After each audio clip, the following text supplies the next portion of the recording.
समझना चाहिए कि बीजेपी कब्रिस्तान, गोरिस्तान, हिंदू, मुसलमान, मस्जिद, मंदिर, गाय, ये सब चीजों पर राजनीति करके थक गई है। अब उनकी उल्टी गिनती शुरू हो गई है। क्या इस मुल्क में धार्मिक स्थल खोलने पर भी सरकारी सहायता देनी पड़ेगी? वो बता दे किस मदरसे में।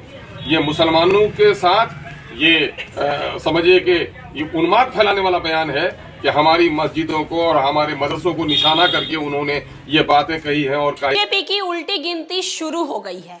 ये सिर्फ और सिर्फ धर्म की राजनीति कर रही थी, लेकिन अब इनकी ये राजनीति नहीं चलने वाली है। नमस्कार, मैं श्वेता और आप देख रहे हैं न्यूज़ फॉर नेशन। बोल AIMIM के विधायक अख्तरुल इमान के हैं। अख्तरुल इमान जो है वो किशनगंज पहुंचे और किशनगंज पहुंचने के साथ ही वो बीजेपी पर जमकर बरसते हुए नजर आए। उन्होंने कहा कि बीजेपी सिर्फ और सिर्फ हिंदू, मुस्लिम, मदरसा, मंदिर, इन सभी की राजनीति करती है, लेकिन अब इनकी राजनीति ज्यादा दिन नहीं चलने वाली है। बीजेपी की उल्टी गिनती अब शुरू हो गई है। क्या कुछ बोल रहे अख्तरुल इमान, चलिए हम आपको सुनवाते हैं उनकी पूरी बात। देखिए, गिरिराज जी इस वक्त केंद्र के मंत्री हैं और एक साथ बिहार के सदन में रहने का अवसर मिला है। उसको बारे में मैंने सैकड़ों बार कहा होगा कि गिरिराज जी को अपने ऊंचे स्थान का कोई ज्ञान नहीं है।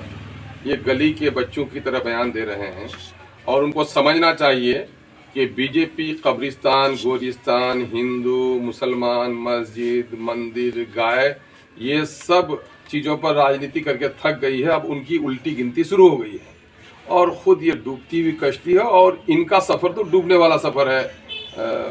तो इसीलिए वो इस किस्म का उन्मादी बयान देकर, अरे उनको ज्ञान नहीं है जरा सा भी इसका संविधान का, कि इस मुल्क में रहने वालों को अपने कल्चर, जबान, धर्म, धार्मिक इदारे खोलने की इजाज़त है।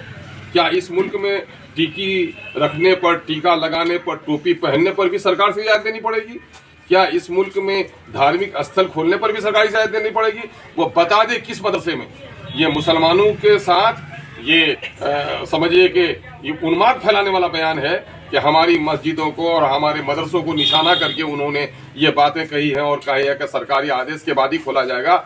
ये बिल्कुल मैं समझता हूँ कि असंवैधानिक बयान है। इसकी जितनी भी वो भर्त्सना की जाए वो कम है। यही वो गिरिराज हैं जो राष्ट्रीय स्तर पर मंत्री का दायित्व बनता है, लेकिन जब वो किशनगंज आते हैं, वो दाढ़ी देखते हैं, टोपी देखते हैं, मस्जिद देखते हैं, उसके पेट में ऐठन हो जाती है, उसको पाकिस्तान नजर आता है।